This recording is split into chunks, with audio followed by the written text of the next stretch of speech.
السلام علیکم دوستانو، خو دې کې چې روغ جوړ او صحتمند باسي. ګرانو دوستانو، دغه ویډیو وګورئ او د ویډیو څخه لږ عبرت واخلئ.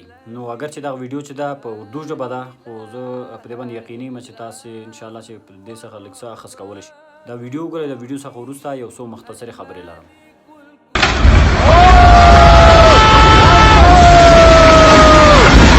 90,000 तनख्वाह लेने वाला अफसर 8,000 महीना कमाने वाले मजदूर से रिश्वत मांग रहा हो, वहां अल्लाह का अजाब ना आए तो और क्या आए। जहां रिश्वत को अपनी रोजी समझी जा रही हो, सूद को अपना कारोबार समझा जा रहा हो, मुझे बताओ तो सही, वहां अल्लाह का अजाब ना आए तो और क्या आए। जहां औरतें मर्दों का रूप इस्तेमाल कर रही हो और मर्द औरतों की खसलतें इख्तियार कर जाएं, वहां अल्लाह का अजाब ना आए तो और क्या है। जहां जिना आम हो जाए और पानी की जगह लोग शराबें इस्तेमाल कर रहे हो, वहां अल्लाह का अजाब ना आए तो और क्या है। ऐ बंदे, अजाब जब भी आता है नाफरमान लोगों के शहरों को उजाड़ने के लिए आता है। अजाब जब भी आता है नाफरमान लोगों की बस्तियों को, नाफरमान लोगों के घरों को उजाड़ने के लिए आता है। जहां नौजवान कुरान करीम को अलमारी में बंद करके सुबह सवेरे उठकर रोमांटिक नावल पढ़ते हो, वहां अल्लाह का अजाब ना आए तो और क्या है। जहां मजलूमों के साथ जुल्म किए जा रहे हो, मजलूमों के साथ सितम किए जा रहे हो और जालिमों को शाबाश दी जा रही हो, वहां अल्लाह का अजाब ना आए तो और क्या है। ګران دوستان، دا ویډیو مو کتله، نو د دنیا هیڅ کله نه ده پکار. نو نن سبا چې موږ تاسې ګورو چې دلته ډېر خلک چې د ډېره زیاته سرمایه لري، په کروزین موټرو کې ګرځي، په غټو موټرو کې ګرځي، قیمتي موټرو کې ګرځي، غټې بنګلې دلته لري. خو یو خبره په یاد ولرئ چې قیامت په ورځ به ذره حساب در سره کیږي. نو نن سبا لکه څنګه چې موږ دلته په افغانستان کې ګورو، لوړپوړي چارواکي چې دي، نو که چېرته 100% ونه وایم چې کېدای شي دلته بعضې مخلص خلک هم دلته موجود وي، خو زموږ اکثره 95% زموږ لوړپوړي چارواکي چې کوم یو دي دلته چې کوم چې په حکومت کې کار کوي، په دولت کې کار کوي، نو هغوی په فساد کې ککړ دي، هغوی په رشوتونو کې ککړ دي، هغوی په د خلکو په ظلمونو باندې لاس پورې کوي. یعنې څه چې لاس ته راځي د پیسو د خاطره هر څه ته لاس شي.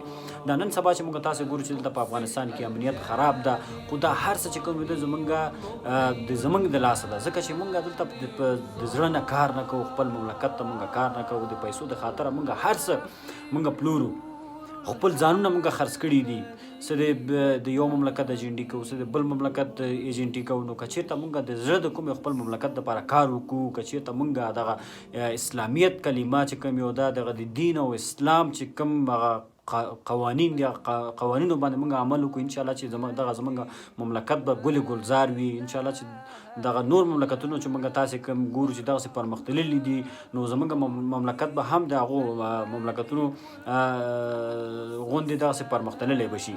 خو زموږ کې مشکل دا دی چې موږ خپل مملکت ته خیال نه ساتو، موږ خپل د زړه د کومې خپل مملکت ته موږ کار نه کوو، موږ خپل ټول ځانونه د پیسو په مقابل کې موږ خرڅ کړي دي. خو د آخرت دغه چې کوم یو ده هیڅ چا سره فکر او سوچ، د آخرت فکر او سوچ چې کوم یو ده هیڅ چا سره هم نشته دی. نو دغه ویډیو تاسې وکتله، دغه ویډیو تاسې وګورئ او بیا تاسې وګورئ چې دا ګوره مرګ څنګه ناڅاپي او انسان ته راځي. نو ته به خبر هم نه یو ځای کې به روان یې، یو ناڅاپي او طبیعي پیښه به در باندې راشي، یا زړه به دې ودرېږي، چپه شي. دغسې ناڅاپي مرګونه هر یو انسان ته راځي. د مرګ څخه خو هېڅوک هم دغه نشي کولی، انکار نشي کولی. مرګ یو ورځ نه یو ورځ راتلونکې ده.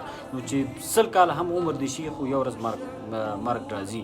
نو که چېرته د انسان په دنیا کې ژوند به څومره ژوند وي، نو که چېرته یو انسان په 18 کاله کې ځوانۍ ته رسېږي، هغې نه وروسته 40-45 کالونه چې سړی اخواته واوړي، نو انسان ټول هغه عضلات کمزوري کېږي، هر څه انسان ضعیفه شي. نو د 18 کالونه تر 45 کالو پورې، تر 50 کالو پورې دا به څه عمر وي. نو که چېرته په دومره عمر کې موږ الله جل جلاله موږ راضي نه کړو، موږ ټول عمر په فساد او په دغسې د الله جل جلاله په چې په کومو کارونو باندې ناراضه کېږي، په هغو کارونو باندې موږ په خپل ځانونه بوخت کړو، نو عمر داسې دی چې یعنې دا وخت داسې تېرېږي چې انسان هېڅ پرې پوهېږي نه. نو یو وخت کې به د خیال راشي چې بس وخت به درنه تېري، بیا به نه سم عبادت کولی شي، بیا به هېڅ هم نه شي کولی. نو عبادت چې دی چې کوم دی چې کله انسان ښه په وجود سالم وي، چې هغه چې کوم دی سهار وختي جګېدی هم شي، په یخو اوبو کې اودس هم کولی شي، جومات هم تللی شي، په وجود سالم وي، هر څه کولی شي، تلاوت هم کولی شي.